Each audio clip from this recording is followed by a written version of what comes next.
Hello there, listeners. This is Broadcaster 7. When you look up at the night sky, you expect to see stars, and maybe the moon.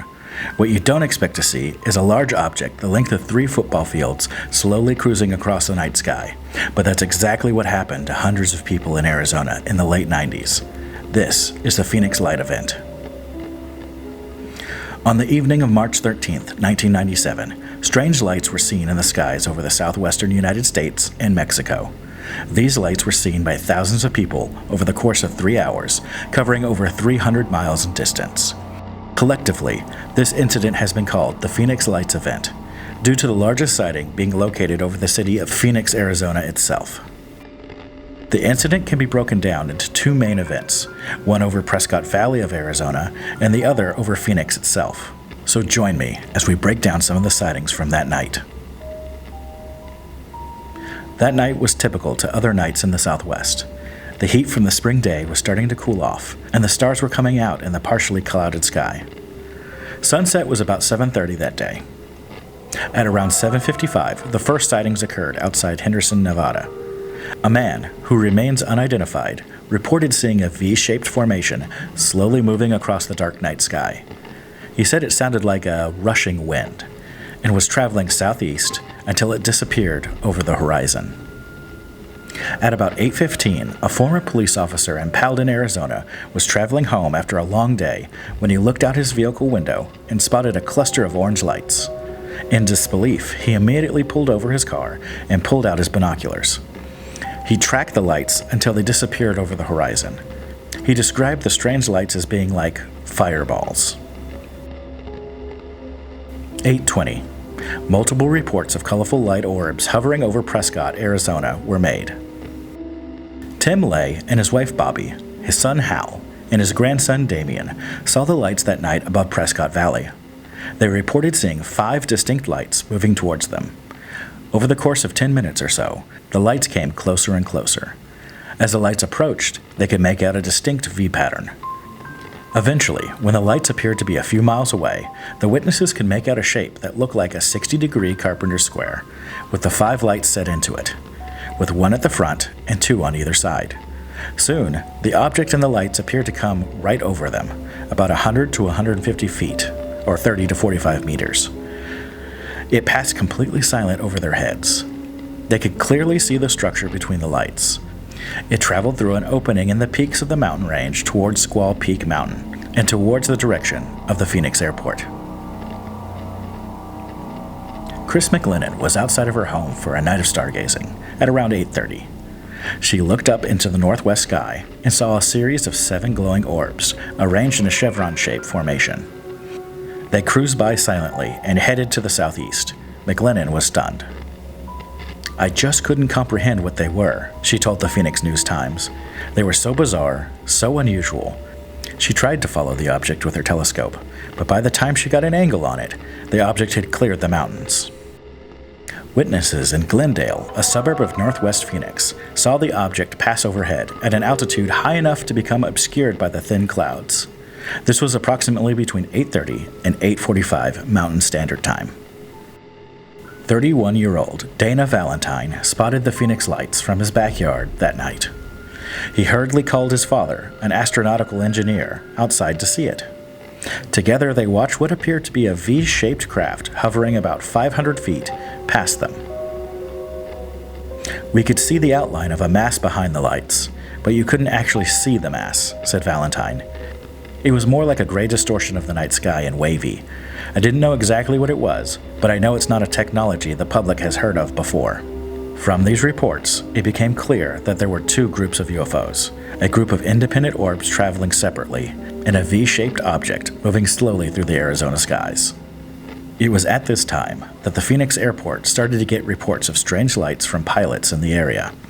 The first pilot to report the lights was actor Kurt Russell. So we're going into Phoenix, and I think it was Sky Harbor, and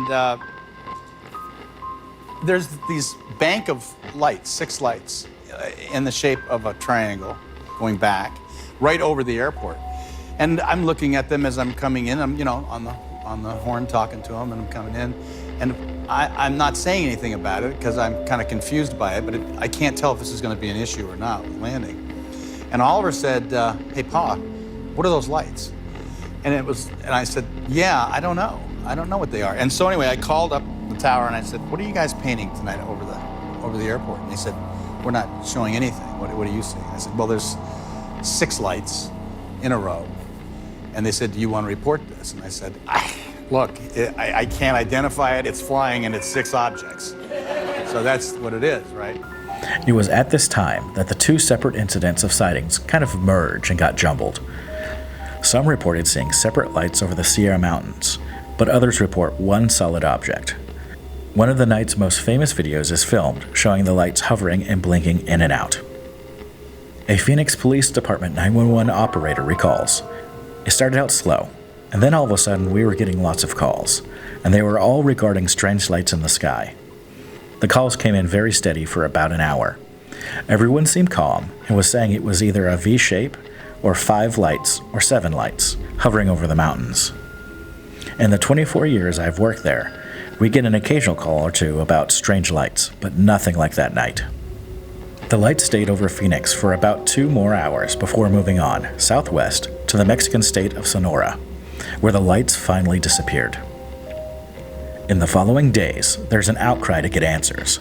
The local governor's office receives over 700 calls over the incident. Phoenix Councilwoman Frances Barwood was the first official to publicly demand answers to the Phoenix Lights incident. She was the only local official who took the case seriously. The local government reached out to the United States Air Force for comment, but at the time, they refused to make a statement. Then Governor Symington initially claimed he had not heard of the incident, but finally scheduled a press conference for June 19, 1997, to address the incident. Symington claimed the government had captured an alien and brought his costumed, handcuffed Chief of Staff, Jay Heller, on stage. The stunt was met with laughter and applause, and the entire incident was just swept away. Unfortunately, this hurt Councilwoman Barwood's career. She was blasted in the media, lost her council seat, and later dropped out of politics. It destroyed her career. Symington later admitted to seeing the lights that night and claimed he could not explain what he saw. On an episode of HBO's UFO, Symington claimed his reluctance to reveal what he had witnessed that night was due to the fact that he was under federal indictment at the time for 21 counts of extortion, bank fraud, and making false financial statements. Later, the government would claim that the lights were caused by an A-10 aircraft dropping parachute-equipped flares while conducting exercises in the area. That brings us to the theories. We'll break them down into the 2 events, to keep it simple. The first event. In my opinion, this encounter seems the most probable for an actual UFO encounter. There are a number of credible witnesses, and the military's explanation of flares can't explain away the sightings. It's still early in the night, and people are reporting a large singular object in the sky. However, there is some evidence that the lights were in fact airplanes. According to the Phoenix News-Times, and some of the videos purporting to show the large craft, the lights can be seen moving independently. If there was a number of planes flying in formation, this could cause this effect. A phenomenon known as illusionary contours can cause the human eye to see unconnected lines or dots as forming a singular shape. The second event is overwhelmingly the more famous of the 2 events. Lots of videos and pictures exist of the lights. The U.S. Air Force explains the second event as slow-falling, long-burning illumination flares dropped by a flight of 4 A-10 Warthog aircraft on training exercises. According to the explanation, the flares would have been visible in Phoenix and appear to hover due to rising heat from burning flares, creating a balloon effect on their parachutes, which would have slowed their descent.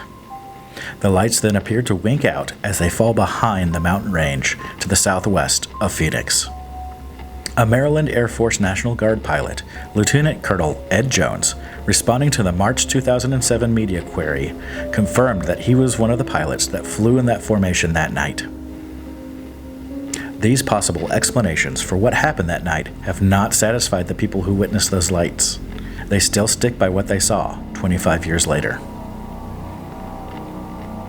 What do you think happened the evening of March 13, 1997, in the skies over southwestern United States and Mexico? Do you think it was something from another world or another dimension? Or was it just military exercises blown out of proportion? Let me know in the comments below. If you enjoyed this video, please like, subscribe, and click the bell icon. I'm Broadcaster 7, asking you, are you programmed to receive the night signal?